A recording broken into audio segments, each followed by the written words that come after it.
Bonjour, je suis Thomas Mercon, chef produit chez Miel. Bonjour, je suis Romain Pia d'OpenGear.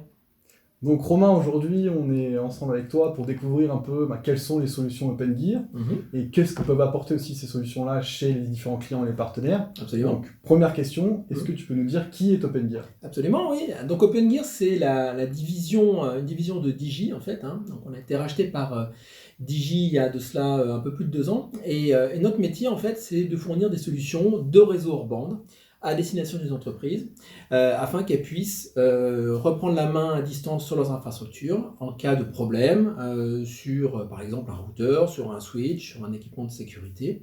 Et notre métier, en fait, c'est de réduire le temps d'indisponibilité, d'accès aux équipements pour en faire l'administration. Ça, c'est notre métier de base.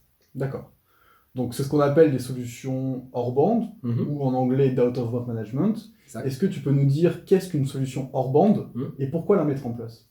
Alors aujourd'hui, on va retrouver des infrastructures vraiment partout, disséminées dans les data centers, sur des sites distants, parfois dans ce qu'on appelle du edge data center, c'est-à-dire ce sont des sites distants qui vont être placés à plusieurs endroits.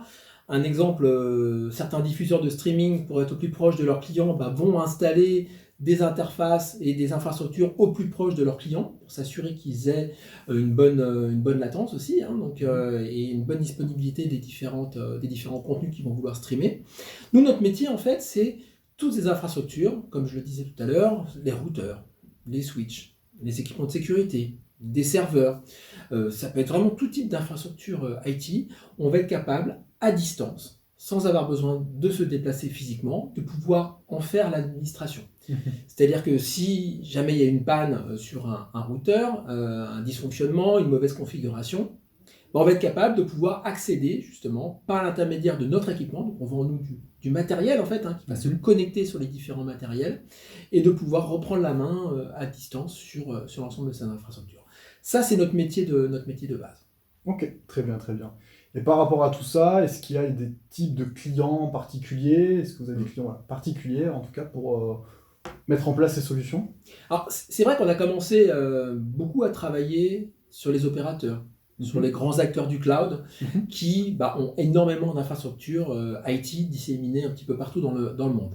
Mais de plus en plus, on va travailler avec tout type de clients, que ce soit dans le secteur de la finance, que ce soit dans le secteur de l'industrie, dans le secteur des services également. Et chaque client, je dirais, aura son propre cas d'usage. Par exemple, un gros client telco va mettre des infrastructures dans les data centers.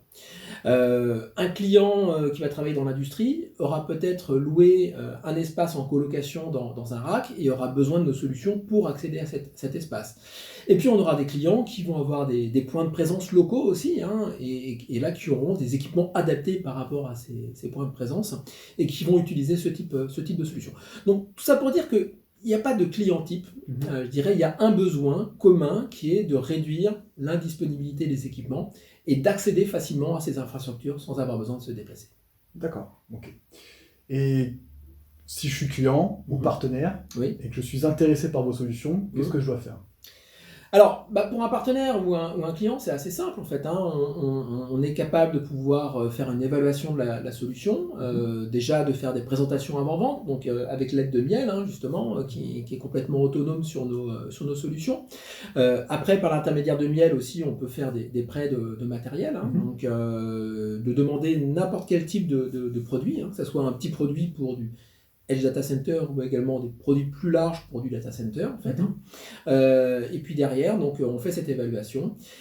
Souvent les clients aiment conserver la solution puisqu'ils ont commencé à la déployer. Donc on est capable bien sûr de passer en mode comme on appelle try and buy, c'est-à-dire de pouvoir transférer cet équipement puisque la plupart des équipements en fait qu'on envoie sont des équipements neufs. Donc ils peuvent être mis en production derrière. Après, derrière, au niveau logiciel, il est possible de télécharger déjà des choses, comme notre logiciel d'administration centralisée Lighthouse, mais ce n'est pas forcément le point qu'on va aborder aujourd'hui. Tout à fait. Et pour terminer, est-ce que tu peux nous expliquer un peu quelle est la stratégie d'OpenGear aujourd'hui en France et dans le monde?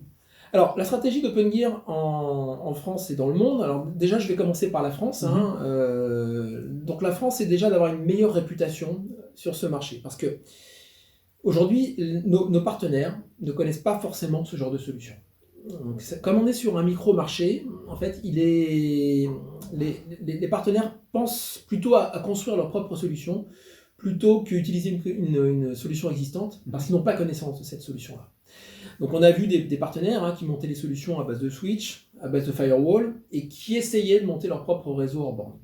Mais ça, on se rend compte que ça complexifie en fait les choses. Donc notre stratégie en France, comme je le disais, c'est de faire connaître ce marché du réseau hors bande afin qu'on puisse faciliter la vie des clients et des partenaires sur la gestion des infrastructures. Ça, c'est la stratégie plutôt française. Donc là, on a commencé à signer avec pas mal de comptes importants, donc, notamment beaucoup d'entreprises du CAC 40. Et puis, on continue de se déployer, mais vraiment sur tout type de clients, comme je le disais, aussi bien des très grands comptes que des comptes beaucoup plus locaux, beaucoup plus régionaux.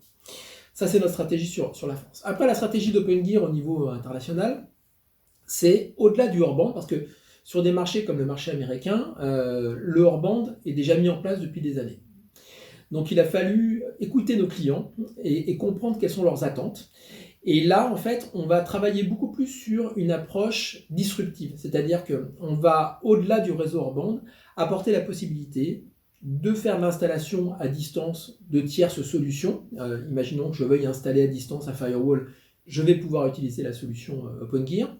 Ou alors, une autre approche aussi, qui est l'approche qu'on appelle NetOps, qui est d'héberger des services tiers, comme par exemple de la collecte de logs. Souvent, on se pose la question comment je vais collecter mes logs sur les différents segments. Et ben, je vais pouvoir utiliser la solution OpenGear pour héberger tout type de solutions de gestion de logs, je ne vais pas forcément les citer aujourd'hui, qui seraient par exemple sur du Docker, et les installer sur notre système pour pouvoir héberger ces services réseau et être complètement autonome donc, par rapport à ces infrastructures. Voilà un petit peu la stratégie d'OpenGear. Donc, c'est toujours continuer à consolider nos clients, à ce qu'ils restent contents, centraliser leurs infrastructures, et puis bien sûr les amener aussi vers de plus en plus d'autonomie, parce que il est de plus en plus compliqué de pouvoir embaucher des ingénieurs. On est sur un marché qui est très tendu en fait en termes d'ingé, et ça permettrait en fait de pouvoir réduire le nombre d'ingénieurs et le fait de les faire travailler à distance, de limiter leurs déplacements, de pouvoir faciliter leur travail au jour le jour. Ok, très bien, je pense que c'est clair. Merci pour toutes tes précisions et les détails. Et n'hésitez pas à contacter soit Miel, soit OpenGear si vous souhaitez avancer avec nous. Avec plaisir. Merci Thomas. Merci Romain.